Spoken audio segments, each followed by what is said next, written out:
Let's kick off this hour now with an update from Mariannhill. This is in KwaZulu-Natal, where families of 9 suspected criminals have been identifying their bodies. Police shot and killed them in a fierce gun battle this morning, and Newzroom Afrika's Nobuhle Modise joins me live from there. Nobuhle, good morning. We saw that conversation you had with police officials leading this operation, just sharing some details as to how it all happened. What have we learned in the hour since we last spoke about this particular case and progress in that manhunt they launched for 2 suspects?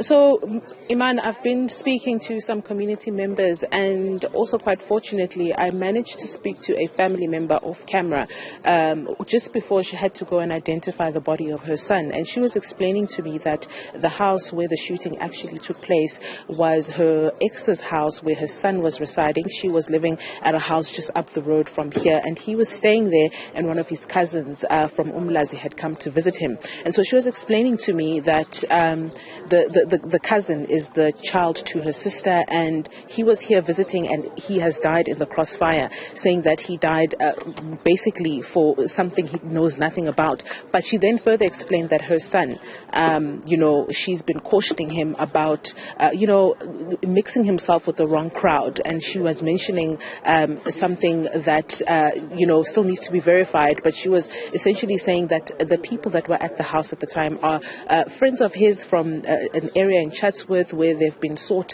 by police, and they were here hiding out, and he was providing that hideout for them.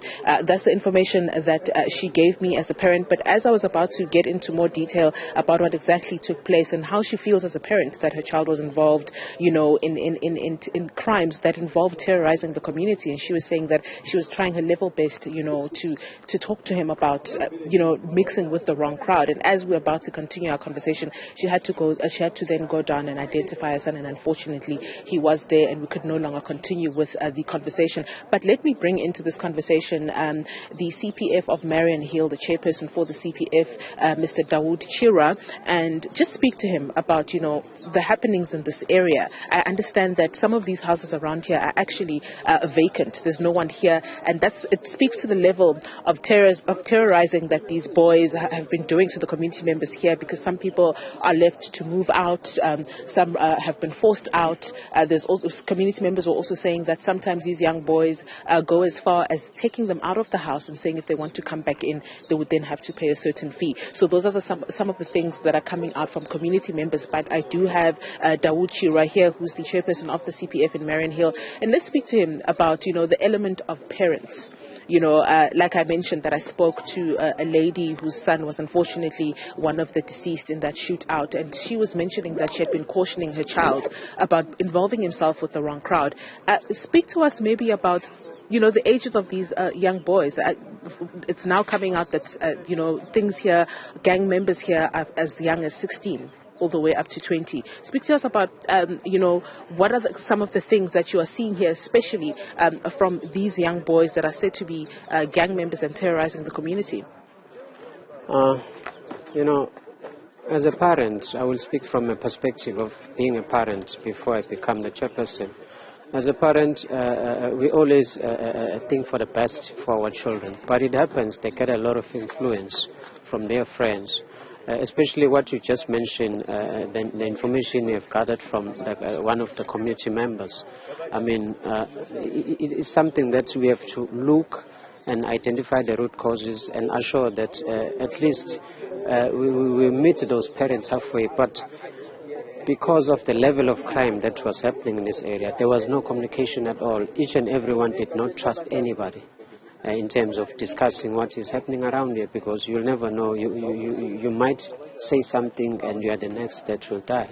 So then how's the relationship with the community, with the CPF, as you're saying that it becomes difficult to get information, obviously because they fear for their lives, but how is the relationship then on? With the community, the relationship is good. I can say only now maybe the restoration of trust can come. But before, there was no trust at nobody.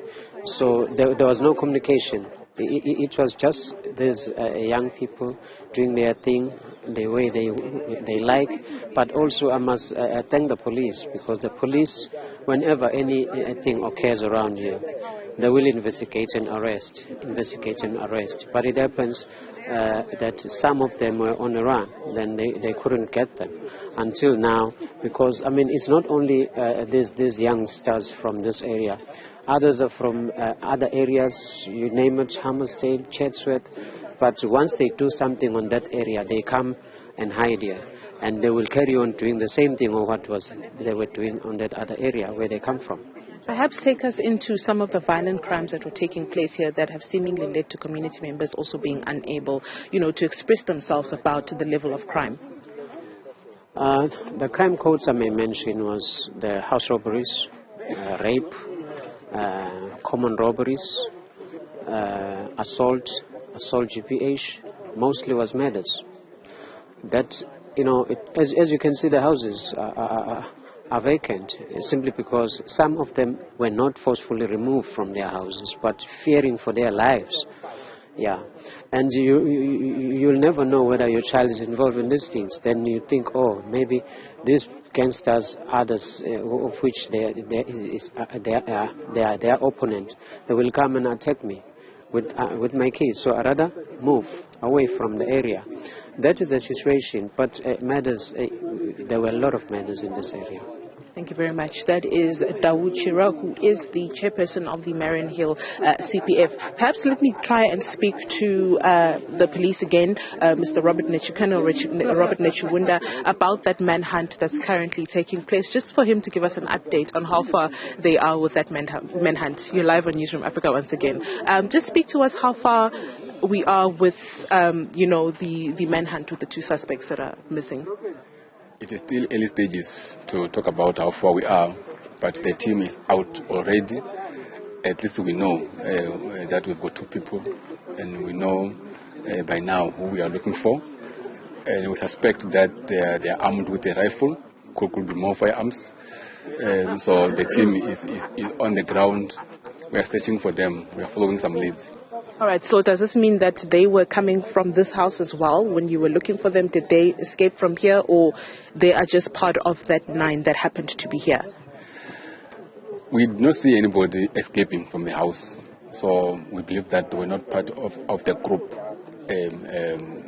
when we arrived.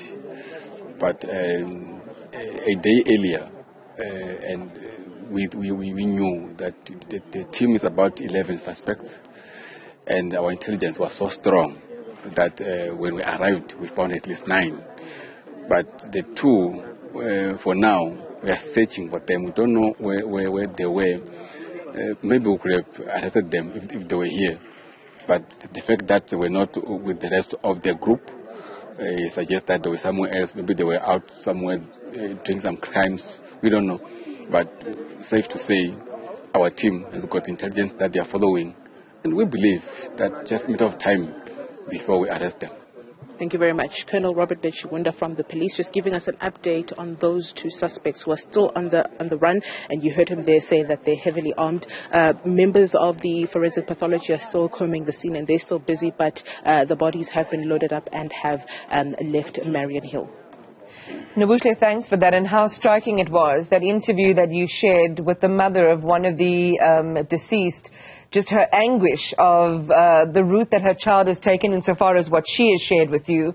And just, the anguish of a lot of mothers, I imagine, across the country, where, children and their children might be caught up in activities sometimes that they haven't been aware of until something like this happens. Of course, all of these details have to be confirmed by an official investigation and what the police will tell us. Also, they're hearing from the CPF, just why people are just leaving their homes, saying that those houses are abandoned not because people were evicted, but simply because they were in fear for their lives. Nobuhle, thank you very much. Nobuhle, Modise and the team still there. And again, if there are any developments, we'll certainly share them with you.